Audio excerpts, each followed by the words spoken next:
Speaker, I will beg that I be added 2 minutes for context as a member of the Justice and Legal Affairs Committee. Mr. Speaker, first of all, let it be clear, I am a member of the committee. I have never sought or received any gain or advantage to support or oppose anything, except as by law and my conscience and my constituents. Mr. Speaker, the simple sequence of that long statement read by my chair is that this was a government bill sponsored by the Executive Office of the President. And we were told that we needed to pass it to remove Kenya from the grey list. In compliance, and it was signed off by the leader of majority, we complied, it came here, it passed. Where is our fault? Should we have rejected it? Because if we did, then you can blame us. Mr. Speaker, if that passage of the act and the amendment was procured by any corruption, then that corruption can only come from the Executive Office of the President. Because they are the ones who wanted it to pass. And if that is so, then three things follow. One, that either the President or someone in his office knows who gave the bribe. Two, the President or someone in his office knows who received that bribe.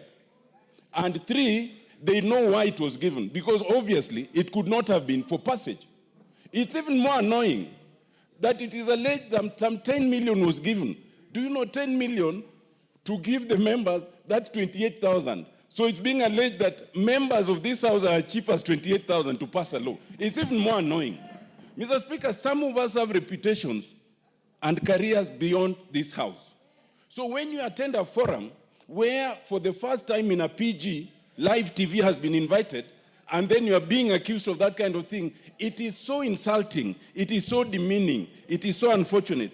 Mr. Speaker, I want to say this, that even if there was such a supposition by the President, Standing Order 42 gives him the opportunity to write to you a special message, which then you can table and we can inquire into it, not to be paraded and demeaned as if we are criminals. Now, the way forward, Mr. Speaker, I want to suggest that our only way forward, you see, in this house, we cannot discuss people adversely because Standing Order 83 all the way to 107 restrict our discussion.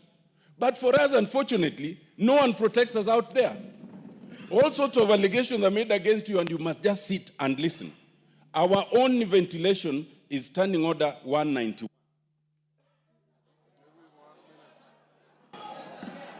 I want to suggest, Mr. Speaker, that under Standing Order 191, where we have our Powers and Privileges Committee, the Powers and Privileges Committee, 191(1)(a), is allowed to summon any person to appear before it for the purposes of giving evidence or providing information.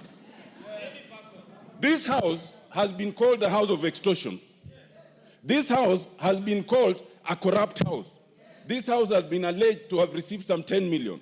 My suggestion, Mr. Speaker, authorize the Powers and Privileges Committee to summon the President, or if not the President, then the head of public service and the secretary to the cabinet to come and tell us about these allegations, because we don't know how to protect ourselves out there. I so submit, Mr. Speaker.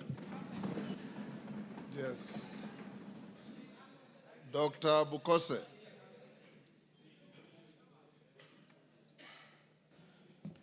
Mr. Speaker, thank you for allowing me to contribute to the statement. Remember, by the leader, you have 2 minutes, 2 minutes. By the chair, Chailak. Rather. Honorable Speaker, it is a very embarrassing situation when the head of state stands and accuses this house, and specifically referring to the committee. It's not acceptable. I think, and if there was any issue, should have been able to have us as members of parliament and discuss this issue. To me, I suppose that most likely the head of state might have been lied by whoever took the information to him that that person took 10 million to the Chailak. Yeah. Those are his views. Just listen to each other. If 10 million was given then the person who gave the 10 million must state very clearly whom did he give the 10 million. Yeah? That person must state very clearly, because it seems that person should be able to account for the 10 million. Where did you take the 10 million? Yeah? And most likely, and to who? Because when the bill came to the House and it was presented by JLAC, we were told this is one of the requirements and a precondition for IMF. And we passed. So, to be accused later on of having taken money, and it seems money exchanged hands, the 10 million must have changed hands. So where did that 10 million come from, and where did it go? And why?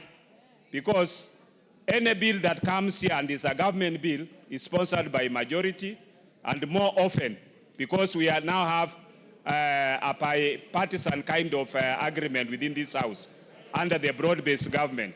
We've always supported all the bills that the government brings. Therefore, this must be investigated, and the truth must be unearthed so that all of us can be cleaned.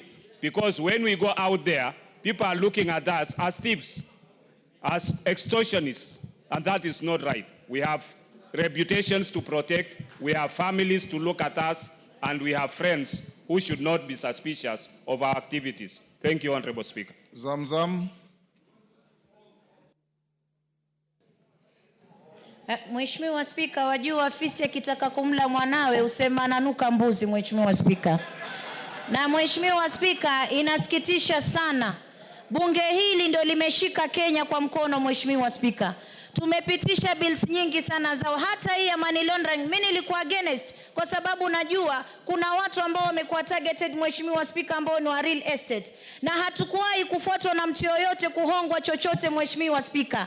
Lakini ilipita hapa bila chochote. Kwanza katika wabunge mimi ni maskini sana, Mheshimiwa Spika, kwa sababu hata pesa ya ngafu ni kidogo, haitoshi paka natoa mshahara wangu napatia wananchi huko na baki bure. Sasa ikiwa hapa tunaweza kuambiwa kuwa wabunge wamepewa milioni 10, tunataka kujua nani alimpa, makusudi yake ni kitu gani, alimpa kwa nini, na hii bili ina siri gani kubwa mpaka itolewe 10 million, Mheshimiwa Spika.